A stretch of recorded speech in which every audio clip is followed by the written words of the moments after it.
He admitted to breaking the law to help out a fellow officer and his girlfriend. But as KRQE investigative reporter Gabrielle Burkhart shows you, the officer lectured his DWI suspect about making good decisions before his own decision led to a federal crime. A cop turned criminal admitting to taking part in a corruption scheme. At least 8 so far have pleaded guilty in federal court. But what got them here in the first place? In at least one case we uncovered, one of those officers called his decision a professional courtesy. Take a look at what happened when a cop chose to cross the line. Hello. How you doing tonight? Former Albuquerque police officer Louis Henckel III approaches a driver in Northeast Albuquerque in February 2019. A 23-year-old woman, he says, was speeding 12 miles an hour over the speed limit around 1 a.m. Any alcohol tonight? I have one drink. An open bottle of whiskey is under her seat. All right. Have you step out real quick. Do some field sobriety tests. The officer joined APD's DWI unit in 2017, so he should be familiar with the dangers of drunk driving and what it takes to keep drunk drivers off the road. Put your feet together, hands down at your side. After a series of tests you can't see being performed from his lapel camera, 1004, 1005, 1006. the driver agrees to take a preliminary breath test. So you're playing 1-3. So I'm going to place you under arrest for driving under the influence of intoxicating liquor or drug. And I'm going to take you down for a calibrated breath test. As the handcuffs go on, Henckel drops some words of wisdom for his arrestee. Life isn't always easy, but you know what? We make decisions in life, good or bad. We make decisions. And then there's consequences. Consequences. It turns out a decision that officer later made in this case led him to break his oath to uphold the law. Today, he's facing his own consequences. Good morning. We are here today for bench trial. Is the state ready? Yes, Your Honor. Defense? Audio records obtained by KRQE Investigates reveal the first time prosecutors tried to pursue a conviction against the accused drunk driver Henckel arrested, August 2019, 6 months after the young woman's arrest.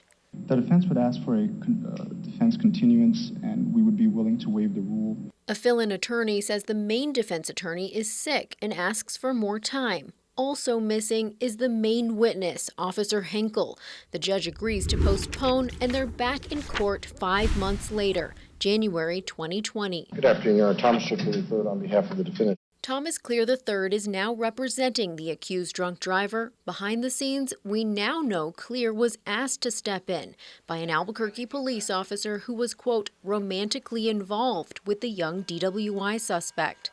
We're here for trial setting. The state's necessary witness, Officer Henckel, is not present. The officer check-in seems to indicate, I think he had some kind of, I don't know if it's an emergency, but he had another obligation. I personally didn't receive notice of this in advance. If not, I'd file a motion to continue. It appears he's sick. Sick. But today, Henckel's federal guilty plea reveals he lied.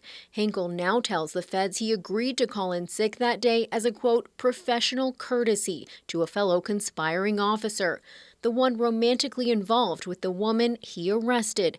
Henckel also admits to accepting a cash payment up to $500 to not appear for her trial.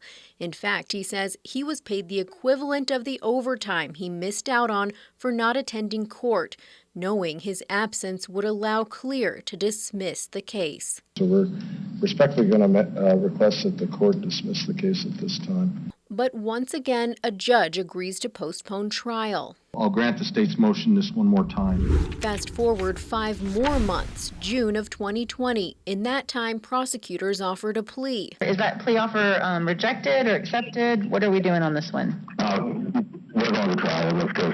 And once again, the Metro Court judge sets another date for trial, warning prosecutors. I'm really going to need you to reach out to your officers. We've been sending messages telling them they need to call in. You need to make sure that these officers know they have to appear in person for these definites, okay?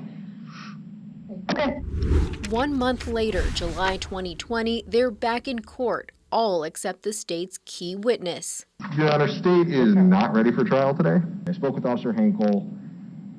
He has childcare issues now on Tuesdays and Thursdays. And respectfully, Your Honor, we would oppose the state's request to continue this matter even for one more time. Clear points out the number of delays and the officer's no-shows. That just seems to be patently unfair, and at this time we would ask the court to dismiss the case. A frustrated judge says she won't postpone again. This case is dismissed with prejudice. I'll fill out an order right now, and we're going to get you guys out of here, all right? Thank Judge, you. it's wonderful to be in your presence. Thank you, Mr. Clear. We'll see you later. Behind the scenes, Henckel now tells the feds he was conspiring with Clear's office, taking cash in exchange for a dismissal, a scheme Clear admits he's been running since the 90s. Another dismissal, another accused drunk driver with no consequences. Gabrielle Burkhart, KRQE investigates. Henckel pleaded guilty to one count of conspiracy in federal court last month. His plea agreement states he was offered cash, restaurant gift cards, and free legal advice for the scheme. To date, none of the 8 law enforcement officers who've taken plea agreements have been sentenced.